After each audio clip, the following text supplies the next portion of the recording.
Welcome back to another episode of Remnant Stew. As you know, we end every episode by encouraging you to choose kindness. We believe it's an essential part of living well. I'm your host, Steve, and over there on sound, that's Phil. Hey, guys. And I'm Leah. Today we're excited to share incredible stories of kindness with you. So if you need a reason to believe in the goodness of humanity, then stay tuned because this is going to be a really good one. If you have an appetite for the strange and bizarre, then pull up a chair and grab a spoon for another intriguing serving of Remnant Stew. Remnant Stew is gluten-free, organic, made from all natural, free-range ingredients, and guaranteed to provide the recommended daily serving of curiosity. Before we jump into that, though, let's look at the calendar. Well, now here we are in the middle of September. Time really flies by when you're having fun, doesn't it? And, of course, this is a big week for many of our amigos south of the border, as this Wednesday, the 15th, is Independence Day for Guatemala, Honduras, El Salvador, Nicaragua, and Costa Rica, as they all declared their independence from Spain in 1821 on September the 15th. Then, of course, the following day is Diez y Seis, the 16th of September, Mexico Independence Day. So it has now been 200 years since these countries have been independent from Spain. 300 years. No, 200 years. 1821 to 2021 is 200 years. I wrote it down wrong. Hey, I know how to read. I don't know how to math. We don't math well. Well, I didn't do the math right when I first wrote it down, but it has actually been 200 years, so it's their bicentennial. So happy birthday to all of our friends in Mexico, and Guatemala, Honduras, El Salvador, Nicaragua, and Costa Rica. Now, I love this day. This Saturday, September 18th, is Batman Day. Batman. I gotta decorate for that. I grew up in the wonderful 60s with the corny, campy TV series. I haven't really ever been a big fan of the darker movies that emerged in more recent times. And by the way, Batman was created by artist Bob Kane and writer Bill Finger in 1939. Wow. It was a comic book at first.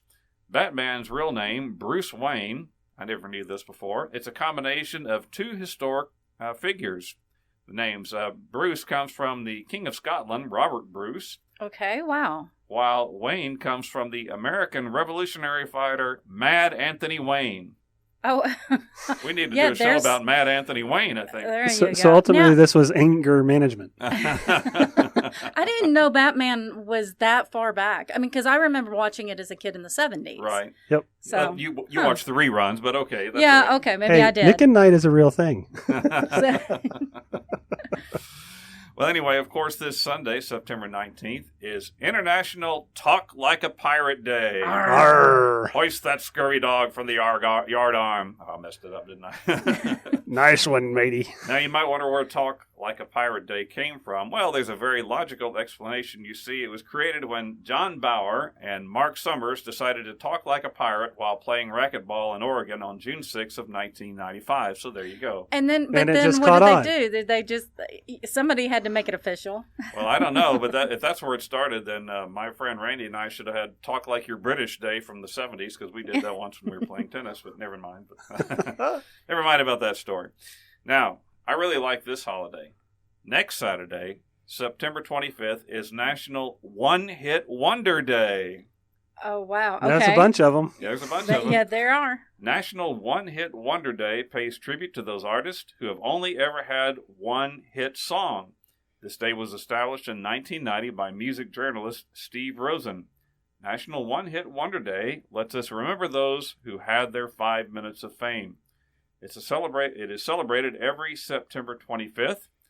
Now, there's some well-known one-hit wonders, and I tried to pick one from every decade so everybody can have one to hang on to. The first one from 1958, Tequila. Oh, yeah. The song only had 3 words, and all 3 of them are tequila. I tried to do that on karaoke night. Okay. Monster Mash by Bobby Pickett and the Crypt Kickers from 1962. I love that one, too. I like playing that one on Halloween. Halloween, yeah. It plays in the front yard well. And then from 1969 by the group called Steam, Hey, hey, goodbye. Oh, yeah. That's played in every baseball park as soon as the opposing pitcher gets yanked from the mound. The crowd sings, hey, hey. And we sing it at my school on the last day as the kids are getting on the bus. So all the teachers gather up and sing to them. It's a lovely day. Play that funky music by Wild Cherry, 1976. I love it. I love that song. I did a little research about that. Wild Cherry, the group, got their name from a box of cough drops. Well, why not? Well, you got to get a name somewhere. Right, for sure. And he said that they were playing at a club one night and somebody yelled, "Hey, play some funky music, white boy." And so that's where he got the name of the song from. Now, from the 80s, this comes up into more into your generation. And from 1981 by Tommy Two-Tone, 8675309. Yeah, that's a good one. That'll hang with you. Then all the way up into the 90s by Said Fred in 1991. I'm Too Sexy. He mentioned it. I'm not a fan of that one. But everybody knows that one too. And finally, from 2003 by Fountains of Wayne, Stacy's Mom. She's got it going on, doesn't she? Yeah, they needed some help with that one. Right. Now, I've always been really fond of a movie about a one-hit wonder called That Thing You Do. Have you ever seen that movie? Yep, that was a pretty good movie. Haven't. Oh, it's a great movie, really fun movie. It was actually a Tom Hanks movie, and he is in the movie, but it's really about a younger group of people from Erie, Pennsylvania, that have their own little band, and they have a hit song. And maybe one of my favorite scenes of any movie is in that movie, and it's a scene when the kids hear their song being played on the radio for the first time, and they just go ballistic. It's really, really a great scene. Yep. Terrific scene. Well, now, to our topic at hand, kindness. Each episode of Remnant Stew, we always end with a statement, please choose to be kind and always stay curious. It reinforces our belief that kindness is indeed a choice. Absolutely. Amen. Every day we are faced with many situations that give us choices. We can choose to be rude, use cutting, hurtful language, and skillfully disrespect those we encounter. And in fact, we live in a culture that in many ways encourages us to do just those things. But I've come to realize that there are certain principles in life that do hold true, and one of these is that of reaping what you sow. In other words, the way you treat people is the way you will also ultimately be treated. That's right. And so yes, you can certainly choose to be hurtful, but then don't be surprised when that choice returns to you in the form of negative consequences. Fortunately, there's another choice. I remember one time several years ago when I was in a grocery store line waiting to check out. A young woman in front of me was trying to buy a box of diapers, but for whatever reason, her payment card wasn't working. She was getting so frustrated, and I felt bad for her. So I said, "Don't worry, I'll pay it for you." And she was very grateful and thanked me numerous times. Well, about 5 years later, my daughter herself was a young mother at that time, was at the store trying to buy a box of diapers for my grandson, and for whatever reason, her payment card wouldn't work, and she was getting very upset. Then the person in line behind her said, "Don't worry, I'll pay it for you." And she was so grateful, as soon as she got to her car, she immediately called me and told me what had happened, and then I remembered paying it forward 5 years before. Right. I think all of us have experienced that at some point, either paying it forward or having it paid for us. Right. Well, now, when I think of kindness, I automatically think of my childhood friend, Mr. Rogers. I grew up watching the show Mr. Rogers' Neighborhood, as so many of my generation did, and we loved him simply because he was so kind and approachable. He had the ability to make you feel like he really cared. Now, there are a ton of internet memes about him being a military sniper, that his arms are covered in tattoos, and then there's the meme, and it's all over the internet. There's a picture of him holding up both middle fingers. So all of these are lies. He was never in the military. He has no tattoos. And the picture of him flipping the double bird is just taken from a video of him singing to kids about the different fingers. You know that whole song, "Where is Thumbkin?" Right. Mm-hmm. Right. So the reason there are so many stories like that is because it's hard to believe that a person can truly be as wholesome as Fred Rogers was. Right. But he truly was a caring and kind man. And make no mistake, he wasn't a pushover. In fact, he addressed the Senate in 1969 with a passionate plea to not cut funding for public television from $20 million to $10 million. He addressed subcommittee chairman Senator John O. Pastor, I think it's Pastor, it might be Pastori, who was known to be gruff and unyielding.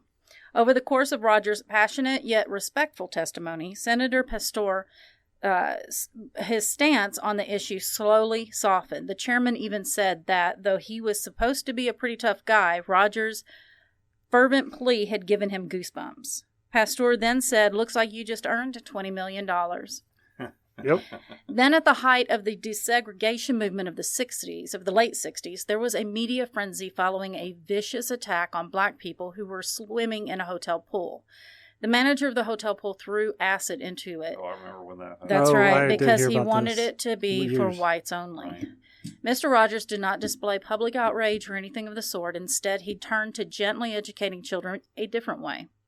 Rogers invited Officer Clemens, a black police officer, onto the show, to join him and cool his feet in a small plastic wading pool. When Clemens sat down and placed his feet in the water right next to Rogers, the two men broke a well-known color barrier. Right. That was a big moment. What a powerful and positive statement against racism and hate. Rogers' actions were a step along the path toward black and white people being free to splash, swim, and live together.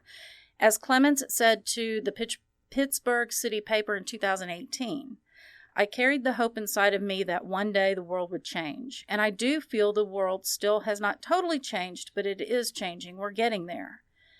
In 1993, when Clemens made his last appearance on Mr. Rogers' Neighborhood, he and Rogers recreated the pool scene. But this time, Rogers took the towel and dried Clemens' feet. Right, I saw that. I got that information from biography.com, but that's not all. Did you know that Fred Rogers also took on the KKK? I didn't know this. The white supremacist hate group started up a campaign using a telephone hotline with recorded messages touting their propaganda. The thing is, they used someone that sounded a whole lot like Fred Rogers, and they used the theme music to his show as well, and to push their racist agenda. So according to an article in the New York Times, the messages, said Cynthia E. Kernick, a lawyer for Mr. Rogers, are of racism, white supremacy, and bigotry, the antithesis of everything Rogers and Family Communications Incorporated stand for.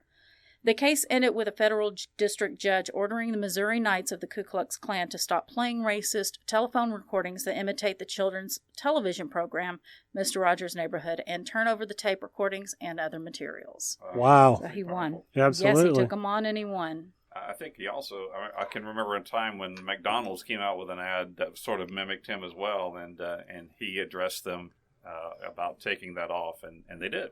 This was his life work. He was so dedicated to children and educating them, not just in ABCs and things like that, but in navigating some hard stuff like divorce and death and things like that. And he did it in such a gentle way. And I heard one story, and I wish I had gotten more, I researched it and actually got facts on it, but it said that he would always tell when he was feeding his fish. He would say that he was feeding his fish, and it's because a blind little girl that listened to his program wrote in and asked him to do that, so she knew that his fish weren't starving. And he did it. Awesome. A really good movie a couple of years ago. I haven't seen it, and it's on my list. It's twice we've mentioned Tom Hanks here. But yeah, I know. Well, and honestly, he's not actually in this, but Tom Hanks is one of those really sweet guys, too. I think you're really right. kind guys. I think you're right, but he did a great job playing Fred Rogers in that movie. Well, here's another interesting song you might remember. Back in 1999, a country music star named Clay Walker, he had a hit song called Chain of Love. The song was written by a Nashville performer named Johnny Barnett, and it depicts the story of a woman in a Mercedes who has a flat tire on a busy highway. For a long time, nobody stops to help her, until finally a fellow named Joe pulls over in a beat-up Pontiac. He changes the tire for her, but when she tries to pay him for his trouble, he tells her, "No thanks, but the next time you see somebody needing help, don't break the chain of love." Well, the song became a hit, and it was popular not only in the United States, but became popular in many countries around the world. According to the website, there's a website for the song itself called chainoflove.com. The song is actually based on a true story. The writer, Barnett, says that he was on his way to play at a gig one night back in the 90s. And I'm quoting from him here. He said, "I had an old right-hand drive Jaguar, and driving into the gig, I had a flat tire. It was getting dark, the jack didn't work, and I was trying to flag people down. I had a rhinestone outfit that looked like something that Porter Wagoner coughed up." After a while, a 19-year-old kid in an old pickup truck stopped to help me. This kid got under my car, and he got all messed up and scuffed up, and I wanted to pay him. I was going to give him $20, but he said, no, you don't owe me a thing. I said, "I owe you something." He looked at me, and I will never forget it. He looked at me and said, "If you want to pay me back, next time you see somebody who needs a helping hand, you help that person and think of me." It's quite amazing how that one small act of kindness sparked a song that touched millions of lives. That's right. That's how it works. Yep. Unfortunately, kindness appears to be in short supply these days. The rise of social media has made it increasingly easy for people to take potshots at one another from behind their computer screens. Of course, one major source of unkind behavior is the political arena. Recent elections and political events have caused our society to become increasingly divisive and divided. People kind of gone into their own little tribes and camps. It appears that anyone who has an opinion that is different is villainized on both social media and even on the news media. In fact, we've even now developed a wide array of news media to feed us the opinions that we like. I get so upset at seeing CNN report about something what Fox said, or Fox report about something a CNN reporter did. Right. I mean, who cares? I don't need to hear that. These so-called news outlets appear to spend much of their time poking fingers in each other's eyes rather than legitimately reporting the news. Well, and I think this is a good time to point out our mission it's kind of our unspoken mission here at Remnant Stew, to give you something else to listen to. Right. Something positive to think about. Turn off the news and tune into something curious. Right. Exactly. Well, it doesn't have to be that way. You can have different opinions and still get along and be respectful. In fact, that's been demonstrated to us recently. We've had a great example of this come to light after the recent deaths of two of our longest-serving Supreme Court justices, Antonin Scalia and Ruth Bader Ginsburg. Justice Antonin Scalia was appointed to the Supreme Court by President Reagan in 1986 and served for 30 years until his death in 2016. He was described as the intellectual anchor of the originalist position of the court's conservative wing. Justice Ruth Bader Ginsburg was appointed to the Supreme Court by President Clinton in 1993 and served for 27 years until her death in 2020. She became the outspoken senior voice for the court's liberal wing. In an article that appeared in the USA Today shortly after Ginsburg's death, it was revealed that these two ideological opposites were, in fact, best friends. Their families traveled on vacations together. Every year, they spent New Year's Eve together. In fact, they also enjoyed going out to operas and going to dinner together. There's a famous photo of them riding an elephant together in India. We'll put that on our website, on our Facebook page. Ginsburg talked about the first time she heard Scalia speak. Quote, "I disagreed with most everything he said, but he expressed himself so wonderfully that I felt drawn to him." Scalia said of Ginsburg, "What's not to like about her, except for her legal opinions?" The point is, those legal opinions didn't get in the way of their two people respecting and enjoying each other. That's right. And we can all take a lesson from them. A lot of that was taken from usatoday.com. Now, I recently ran across a really fascinating bit of audio. I don't know if you're familiar with the Lyndon B. Johnson Presidential Library over in Austin, Texas. It's a really interesting place. But from time to time, they release audio clips of telephone conversations between President Johnson and other people from the 1960s. Evidently, there was a recording device in the White House to record calls. Well, these conversations are all fascinating, and believe me, I can get lost down a wormhole of listening to them as a history teacher. That's just the kind of stuff I love when you hear President Johnson in candid conversations with various other people. You can hear them on YouTube. There's one of LBJ talking to the director of the FBI, J. Edgar Hoover, just 1 week after the Kennedy assassination, about what had been known at that time.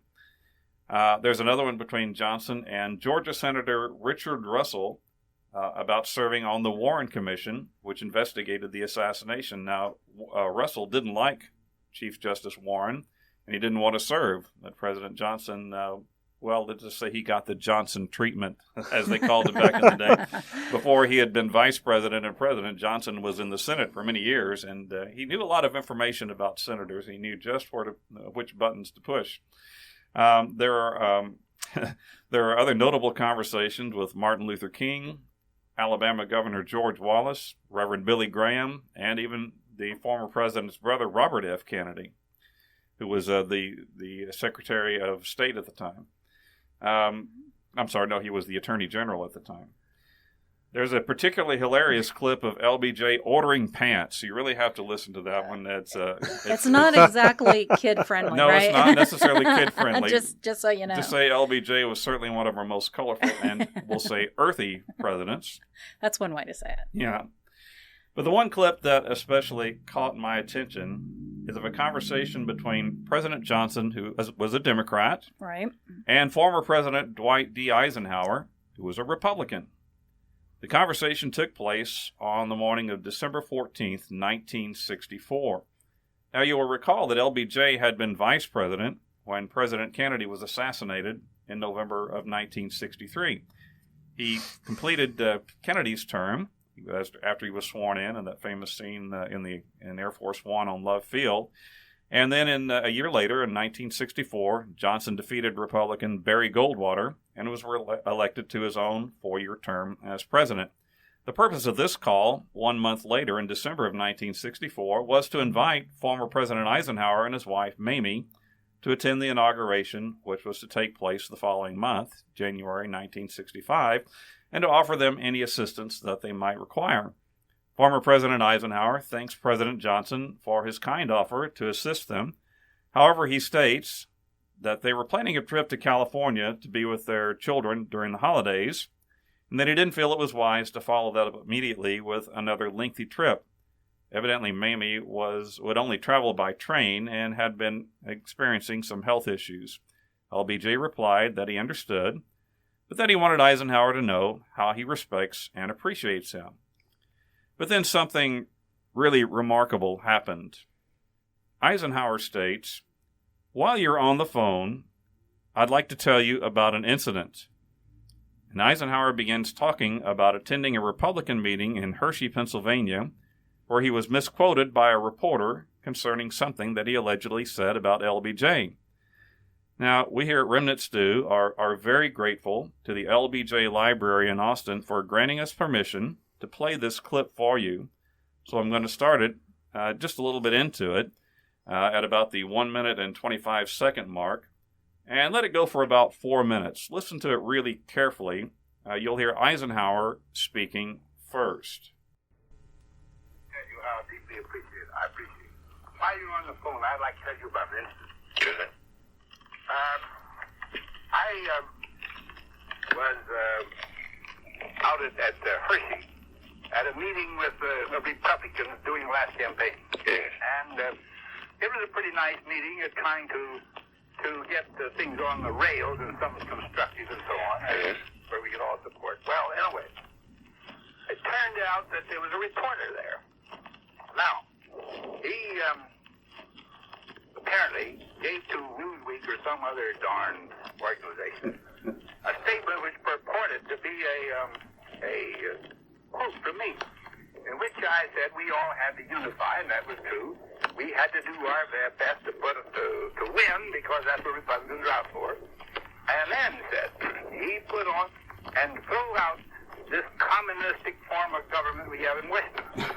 Now, never in my life have I accused anybody or any organization in the United States of being communist. I never go into this business of criticizing and trying to, by exaggeration, to express my disapproval of something. I know that. So this is so, I tell you, I called up everybody I could find. Just because I know this can't hurt you, but it can hurt me terribly in my own mind. If people could think me guilty of saying such a damn thing, you see. Nobody thinks you guilty of anything except the very best motives and the best judgments that you're capable of exercising. And long as I'm here, there's nobody going to have more respect or really more affection than you. And you can just be sure of that. I never read it, and if I had read it, I wouldn't have paid a damn bit of attention. I think I probably stopped this thing, but I told him, I said, if this man writes this thing, whatever I can do to discredit him in the public, I'm going to do. I said, I've never taken off on somebody, but I'm not going to have this kind of thing said, because after all, I'll tell you, have personal friendship and admiration without agreeing to some political politics. And I'm certainly never going to say anything that would imply that kind of a thing about the administration you had. I know that. Well, we're in different parties, but we're for the same country, and we may have different approaches. I don't think many. I served under you 8 years, and I didn't find it very uncomfortable. I didn't find that I was very incompatible, and I found myself down there on the front row voting for your recommendations a good many times when Republican leaders were on the back row fighting them. And I find myself pretty comfortable with you, and I haven't ever found it necessary to say anything personal about you or anything about your program. And I talked to Milton a good deal. He started out with me when I was a kid congressman, and he got me my first nationwide broadcast over radio.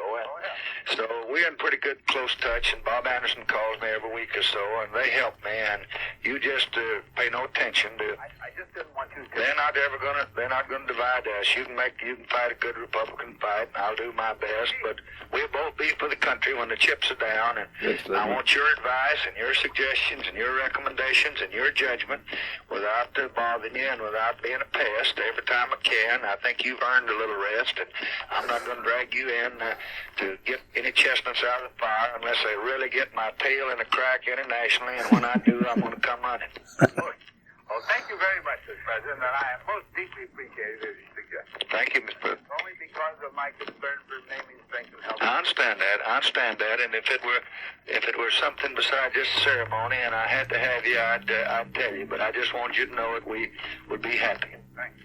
Please say my warm and affectionate greetings to Lady President. Sure will. Bye. Isn't that an amazing? That's an amazing conversation. Really amazing. A couple of points in there. Eisenhower says, I never go into this business of criticizing and by exaggeration to express my disapproval of something. Boy, that's something we could learn today. Right, absolutely. By this conversation from 60 years ago is really amazing, isn't it?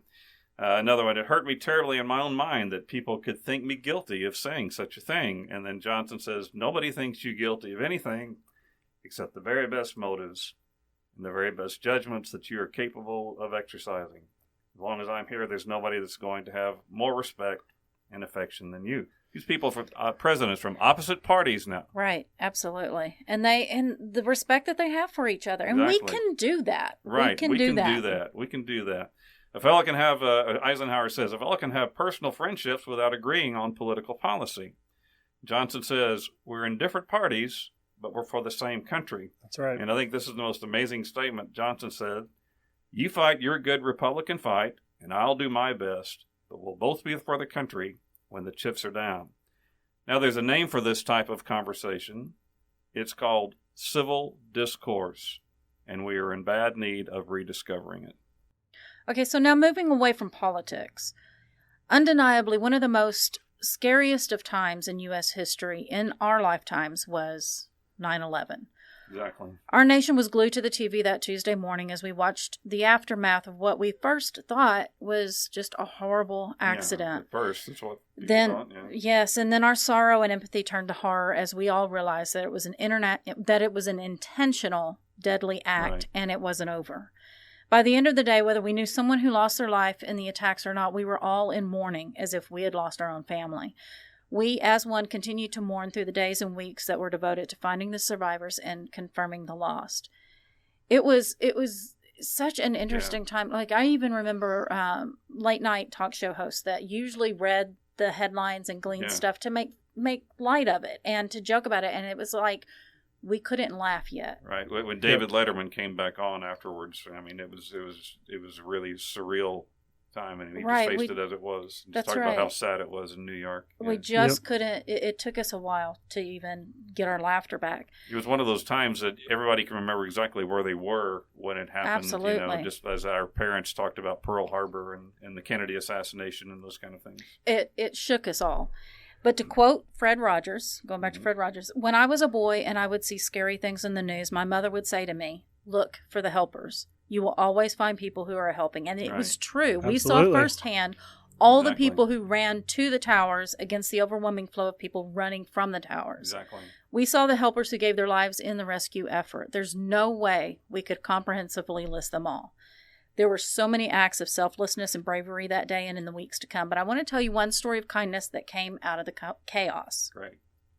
As you know, all the air traffic was halted that day. Every single passenger and cargo plane was directed to land at the nearest airport or landing strip and to await further instruction. This also applied to planes in other countries that were bound for the U.S. There were many passengers who waited for hours upon hours in a cramped plane parked on a tarmac, not exactly understanding what was happening. Right. So on September 11th, 20 years ago in 2001, 38 civilian flights were diverted that day to Gander, Newfoundland, a small Canadian town of only about 10,000 people, located on an island in the North Atlantic Ocean. From an article in USA Today, here's a quote, "Stuck on planes for up to 31 hours since taking off from Europe. And in the age before smartphones and social media, many passengers didn't know exactly what caused their diversion to this tiny Canadian province. Those who did still couldn't fathom the terror attacks in the U.S. without actually seeing them." Right. So when passengers finally saw the destruction, Gander Police Constable Oz Fudge, 62, remembers the gasps. He says, "You hear this, when the plane hit the towers," says Fudge, the town's police constable. "That sound I hear all the time, of the shock that's on their faces as they're standing there looking at this TV and the look of loss on their faces. I will live with that for the rest of my life." That is when the town of Gander and the surrounding areas decided to open their arms and their hearts to the stranded 6,700 strangers. Wow. So, Wow. yeah, it almost doubled the size of their town. Because passengers were not allowed to access their checked bags for security reasons. Toiletries were brought and distributed. Pharmacists, listen to this, because you don't think about that. Yeah. People have to have their medications. Pharmacists in town worked round the clock to get vital prescriptions. Gander had about 500 hotel rooms. It's not going to fit everybody. And they were reserved already for the pilot and flight crews, so the town got to work. As the planes, still packed with passengers, sat for hours at the airport, volunteers ready to make shift shelters. Every school, gym, community center, church, and camp, any place that would fit a plane load of people. Right. They opened it up. Donations of toothbrushes, toys, pillows, blankets, and towels came pouring in. Gander residents began cooking. A lot. Wow. Listen to this. Grocery store shelves went bare. The Walmart ran out of nearly everything. Underwear was a particularly hot commodity. And they said that they would, someone would grab a pack of underwear, look at it, and then hold it up with and shout the size and the type, and then somebody would go, "Me, I want that sort of thing." And the local hockey rink transformed into the world's largest refrigerator. And the showers at the local hockey rinks were used for the people. So from usatoday.com, here's a quote: "The outpouring of kindness in the town only multiplied over the next 5 days. Gander residents took passengers sightseeing, moose hunting, berry picking, and barbecuing. They entertained with music, stopped anyone walking down the street in case they wanted a ride, and brought strangers into their homes for showers or even guests for a few nights. They refused to accept money for anything. Like, people would try to pay. Like, some woman was saying that she had taken some clothes to the washateria, and as she started to put the money in the coins in the slot, somebody stopped her and put them in for her. So they refused to accept money, though passengers later donated thousands back to the town. When it came to finally fly home, the feeling on the airplane was much different than before. Instead of fear and frustration, Passengers were swapping stories of all the things they experienced in Gander, and they were trading contact information with each other. This tragedy had brought them together, and lasting friendships were made among the passengers as well as the townspeople. And I even came across a story. I didn't really look up all of the names and stuff, but man and woman met each other over this. They were passengers. Really? They met each other over this and are married to this day. Nice.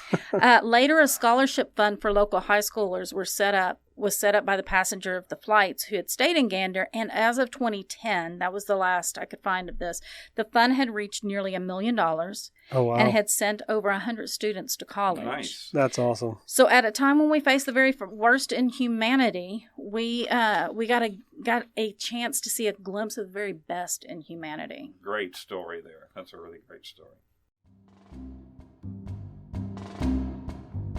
Now for today's bookshop spot, the part of the show where we take you on a virtual tour of one of the most magical of places, an independent bookshop. So Jane Addams Bookshop is our bookshop spot of the day, and it's located at 208 North Neal Street in Champaign, Illinois. Champaign, okay. So the original shop was opened in Chicago by Flora, and I think it's Faraci, in the 70s. She moved it to the current downtown Champaign location in 1984. The building was constructed in 1908 and is one of the oldest buildings in the downtown area.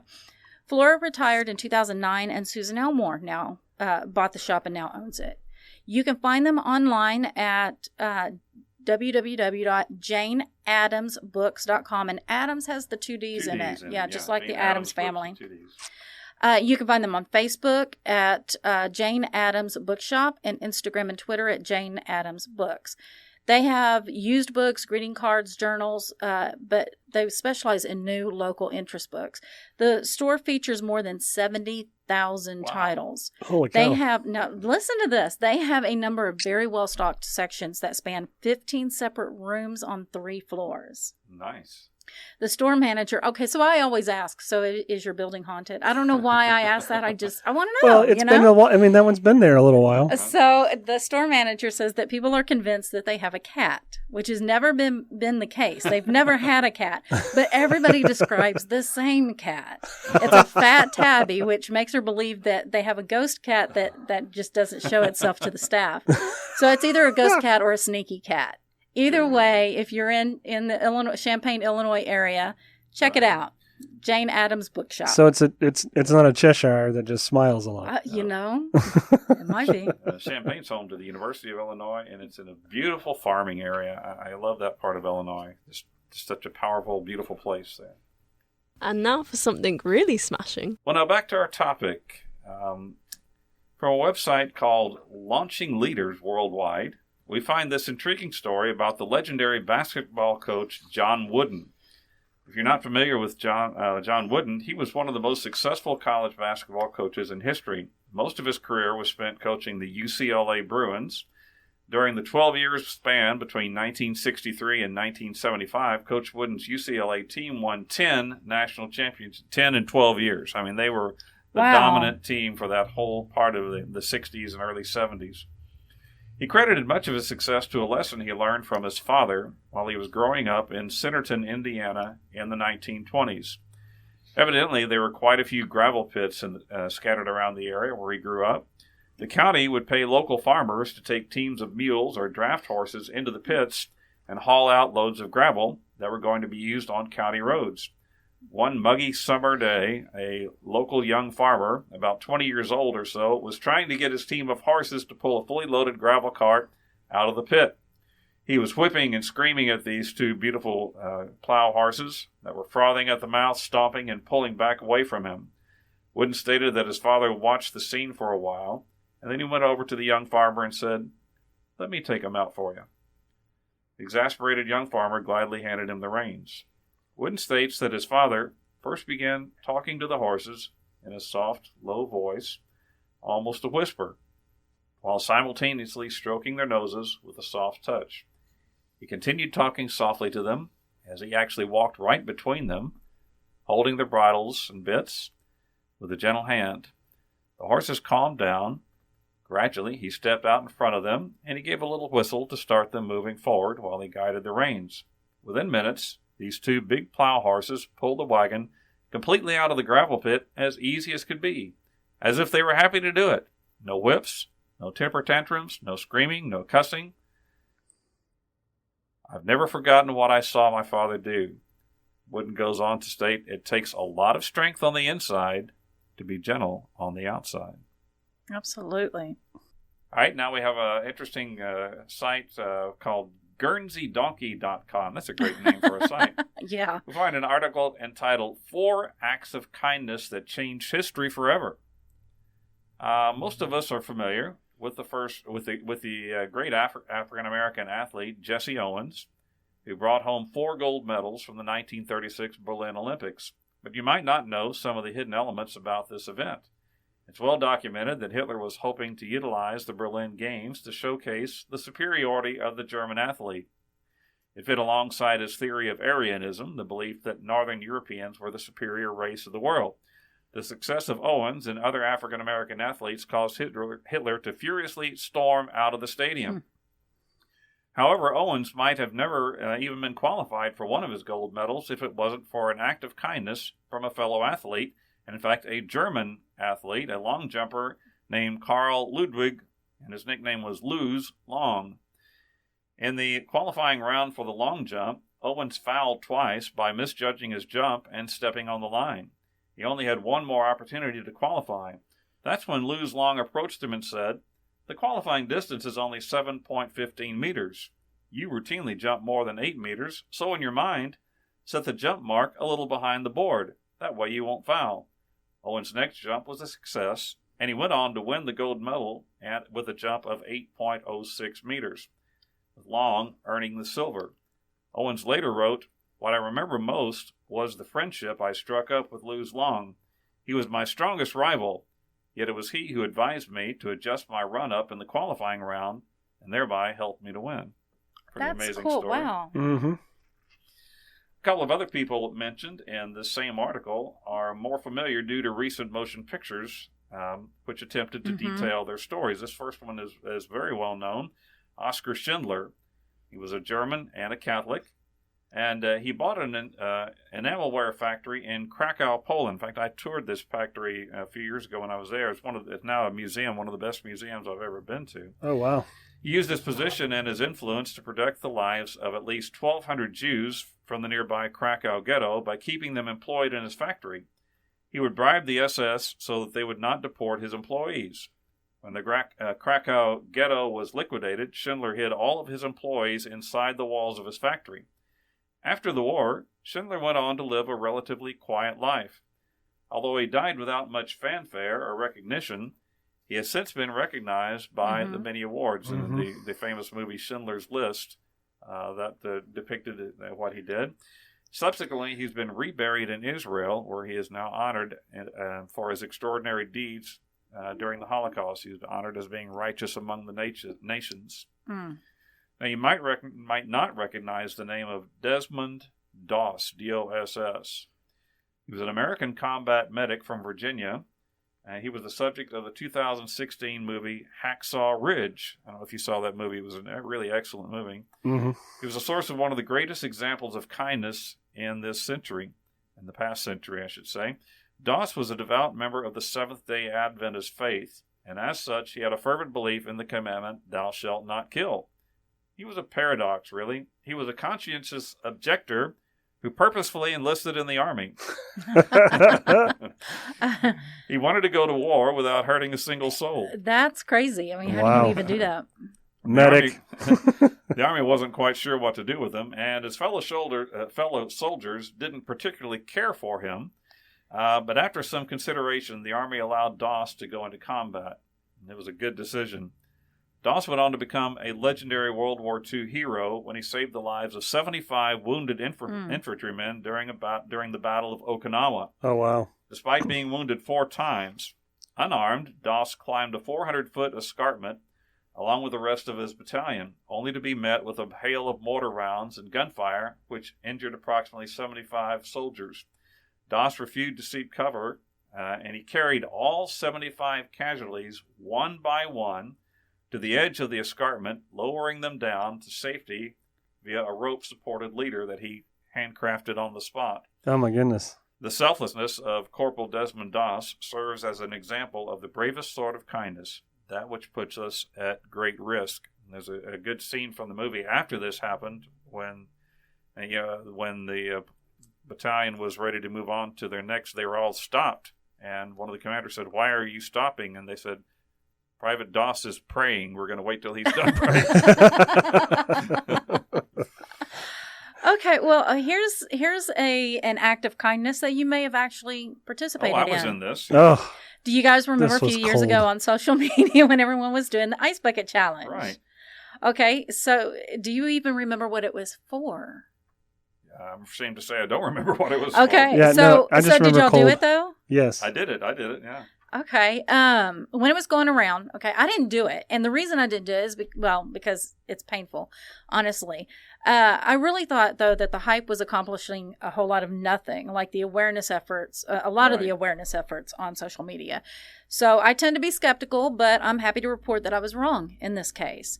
The Ice Bucket Challenge was making the rounds in 2014 and was essentially people filming themselves pouring a bucket of ice water over themselves, then sending out a challenge to specific friends to do the same or to donate money to the ALS Association. ALS, okay. Yep, that's right. To promote awareness and raise money for ALS or amyotrophic, I hope I said that right, amyotrophic lateral sclerosis, also known as Lou Gehrig's disease. I remember it as Lou Gehrig's. ALS is a progressive neurodegenerative disease that affects approximately 16,000 people in the United States and a comparable number of people in Europe. The average life expectancy, this is so sad, the average life expectancy of an ALS patient is about 3 to 5 years after diagnosis. And only 10% of patients survive for more than 10 years. Death is usually due to respiratory failure because of diminished strength in the skeletal muscles. Responsible for breathing.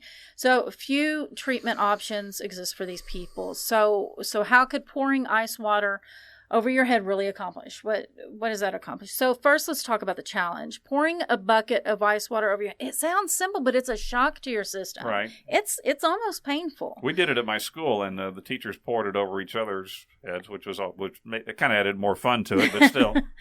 Well, my favorite, I just have to take a time out for a second and say that my favorite video of this, of the challenge, was Patrick Stewart. Okay, so do you remember Jean-Luc Picard, Professor X? Okay, so Patrick Stewart, the video shows him writing out a check and then pulling a bucket full of ice toward himself. Then he uses tongs to put some of the ice into a glass, pours some whiskey or bourbon, raises the glass to the camera, and then downs the drink. Very classy. So he never poured anything over his head. Okay, but a report from an independent consulting firm states that the challenge raised, are you ready for this, more than $115 million in donations. That's awesome. From ALS.org comes this quote from the president and CEO of the ALS Association. After the Ice Bucket Challenge soaked the world, the pace of discovery has increased tremendously, bringing ALS researchers closer than they have ever been to real breakthroughs in diagnosing, treating, and eventually curing the disease. So this outpouring of money, it was really carefully leveraged. Like, I feel like they took this they took this as an awesome responsibility. Right. And they were very careful with the money. They leveraged it to make the most significant impact in fighting the disease. Another quote, this one by Himali Fatnani, director of the Center of Genomics of Neurodegenerative Disease in New York Genome Center, that's a mouthful, says, the Ice Bucket Challenge has been transformative in the field of ALS genomics. We built one of the largest resources of ALS whole genome sequencing data. This resource has been shared with partners all over the world. It has accelerated the pace of ALS gene discovery and has led to the largest ALS sequencing study in the United States.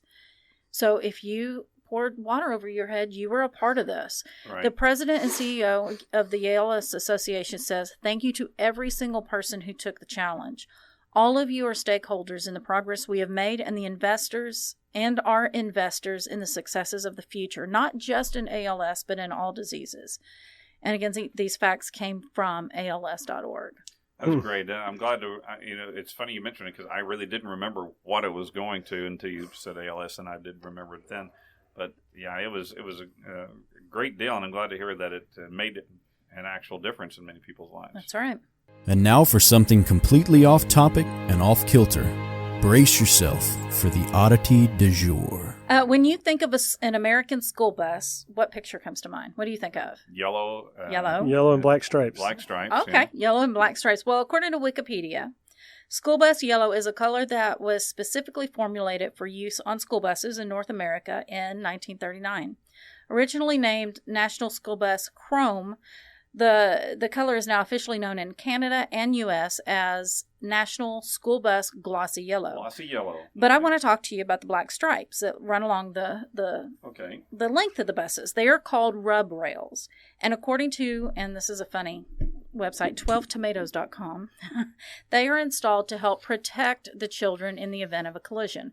They strengthen the sides of the bus and serve to stop a car that hits the side of the bus from harming the entire side of the vehicle. But what I found very interesting, this is really cool, is that the rails are placed in very specific locations. There are usually 3 rub rails running down the length of the bus. The lower one is put at the floor level of the bus.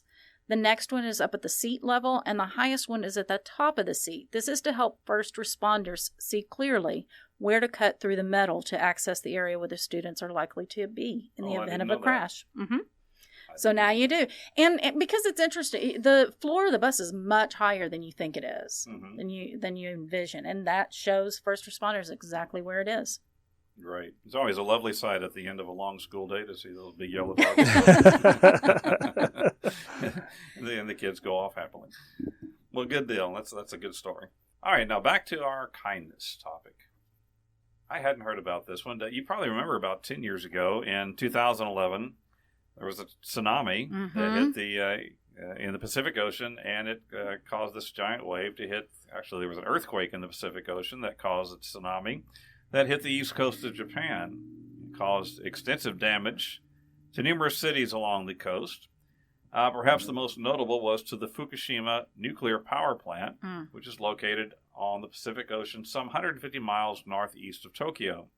The massive wave flooded the nuclear plant, causing it to shut down and release toxic material into the air and water. It was quite a mess, and it was going to require a massive and dangerous cleanup. Enter the elderly Fukushima volunteers, a group of more than 200 elderly Japanese volunteers to help take care of the nuclear crisis at the ruined Fukushima nuclear power plant. The Skilled Veterans Corps, as they named themselves, was comprised of retired engineers and professionals over the age of 60. They believed that they should be the ones to face the dangers of radiation, not the young, who might have their years cut short by the invisible deadly fallout. Oh my goodness, that's amazing. One of the volunteers was quoted as saying, "I am 72, and on average, I'll probably have 13 to 15 years left to live. Even if I were exposed to radiation, cancer could take 20 or 30 years or longer to develop. Therefore, us older ones have less chance of getting cancer." That's How pretty amazing. selfless. Yeah, Very that is logical. amazing. Well, okay, so I have a story from that, too. During that same disaster, Miki Endo was a 24-year-old woman that worked for the Crisis Management Department in Japan, and she saved thousands of lives during the 2011 earthquake and tsunami. While everyone else was evacuating to safety, she remained at her station, broadcasting alerts and warnings over the loudspeaker system until the tsunami came up and swept over the office building, and it killed her. But she stayed put just to get as many people out as she could. Wow. So my next story is, and I'm probably going to butcher this, but Shavarsh Karapetian, I think. He was born in Armenia in 1953. He took up competitive fin swimming. Have you ever heard of that? Fin swimming? Fin swimming. I haven't heard of that. It is, okay, so it's swimming, but it's with fins, either fins, like right. the, when you snorkel or scuba dive, you have the fins, or even the monofin. So a lot of the swimming is done underwater. He became well known as a merited master of sports of the USSR and 10-time world record breaker in the sport. And actually, another source I read said 11-time world record breaker. Well, one day in 1976, he was out jogging with his brother, who was also a swimmer, a really strong swimmer, but not quite as competitive as he was, when they heard a crash and saw a sinking trolley bus full of people that had gone out of control, fallen from a dam wall into a reservoir. Oh, my goodness. The trolley bus came to rest at the bottom of the 80-foot deep water, stirring up silt. Shavarsh dove straight in and swam down to the trolley bus. Despite conditions of almost zero visibility, he broke the back window with his legs and began to rescue the passengers one by one, bringing them up to his waiting brother, who would then pull them out of the water to safety. Shavarsh managed to save 20 of the 92 passengers. After his 30th dive, he lost consciousness and had to be taken to the hospital. When asked about the rescue, he said, "I knew that I could only save so many lives. I was afraid of making a mistake. It was so dark down there that I could barely see anything. On one of my dives, I accidentally grabbed a seat instead of a passenger. I could have saved a life instead, and that seat still haunts me in my nightmares." Oh, my goodness. He had several lacerations in his feet and legs from the glass window he broke. He developed sepsis because of that and the pollution of the water, and as well as pneumonia in both lungs, resulting in a hospital stay that lasted well over a month. I think it was like 45 days, and he was unconscious for almost all of that. So he was awarded, it took a couple years, but he was awarded the Medal for the Salvation of the Drowning and the Order of the Badge of Honor, but damage to his lungs ended Shavarsh's sports career. His heroics didn't end there, though. In 1985, Shavarsh just happened to be near a burning building that had people trapped inside. Without regard to his own safety, he rushed in and started pulling people out until he collapsed from smoke inhalation. He was thought to be dead, but somebody noticed a very weak pulse and rushed him to the hospital, where he spent a long time recuperating from the smoke inhalation as well as severe burns. Then he goes on, this is very interesting. According to peopleofar.com, which is People of Armenia, Shavarsh was granted the honor to take part in the 2014 Winter Olympics torch relay. Oh, nice. During his run in Moscow, the Olympic fire suddenly went out. It was relit, but this led to much ridicule from Western media outlets eager to slam the Olympics held in Russia. On the next day, he was allowed to carry the torch for a second time then, making him the only person in Olympic history who carried the Olympic torch twice in the same event. Oh, nice. I got my information from Wikipedia and peopleofar.com. Nice. That's really, really amazing. I think about him saving all the people, but being haunted by the one time he grabbed the seat. You know? My goodness. It's really human nature about you can do so many good things, but then one thing by like that will one stick thing, to your mind. right. And that's an interesting phenomenon. But he's absolutely a national hero. He is well known as a national hero to this day. Well, finally, I want to share a story that demonstrates the ultimate act of kindness. On January 23rd, 1943, the SS Dorchester sailed out of New York, heading for Greenland. The former passenger ship had been converted into a troop carrier at the outset of World War II, and had the capacity to carry over 900 troops. The ship was full this day, as the soldiers watched the Statue of Liberty pass by. Among the 904 troops were 4 first lieutenants who had just completed training at the Army Chaplain School at Harvard University. They were Reverend George L. Fox, a Methodist minister, Rabbi Dr. Alexander D. Good, Father John P. Washington, a Catholic priest, and Clark Vanderzal Poling, who was a Dutch Reformed minister. The ship's captain, Hans J. Danielson, had been alerted that the Coast Guard sonar had detected a submarine. Because German U-boats were monitoring sea lanes and had attacked and sunk ships earlier during the war, Captain Danielson had the ship's crew on a state of high alert. Even before he received that information, he ordered the men to sleep in their clothing and keep their life jackets on. But many soldiers sleeping deep in the ship's hold disregarded this order because of the engine's heat and also because the life jackets were uncomfortable to sleep in. Well, at 12:56 a.m., the Dorchester was hit by a torpedo fired from a German submarine. The blast ripped a gaping hole in the ship's side and knocked out the electrical system, leaving the sleeping troops below deck in complete darkness and panic. The 4 chaplains sprang into action. doing their best to calm the men and to organize a safe evacuation. The available lifeboats were inadequate, and soon men began jumping into the water, buoyed by their life jackets. However, several men had left their life jackets down below the deck in the confusion, and there was no time to retrieve them as the ship was rapidly taking on water. The 4 chaplains each removed their own life jacket and gave them to others, and then they linked arms and, saying prayers and singing hymns, went down with the ship. According to one survivor named Grady Clark, as I swam away from the ship, I looked back. The flares had lighted everything. The bow came up high, and then she slid under. The last thing I saw, the 4 chaplains were up there praying for the safety of the men. They had done everything they could. I did not see them again. They themselves did not have a chance without their life jackets. Though only 230 of the 904 men of the Dorchester survived, many of whom did have life jackets died in the frigid waters before being rescued. The self-sacrifice of the 4 chaplains became known far and wide as newspapers and newsreels spread the story.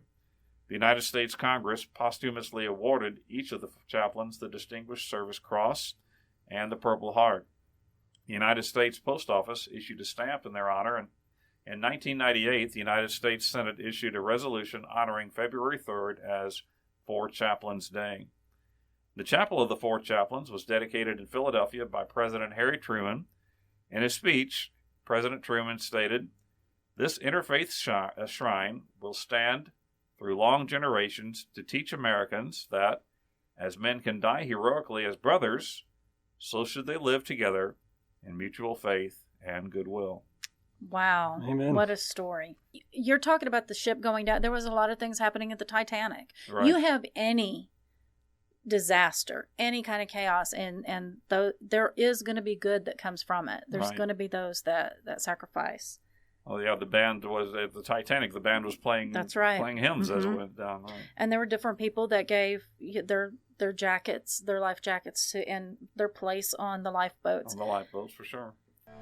And now it's time, boys and girls, for the Trivia Challenge.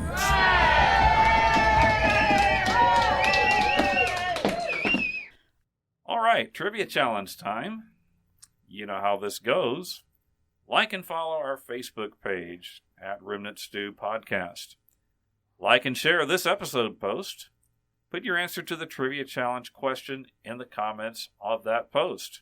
The first person to do all that will be the winner and will be mentioned in an upcoming episode of Remnant Stew. So what's our question today, Leah?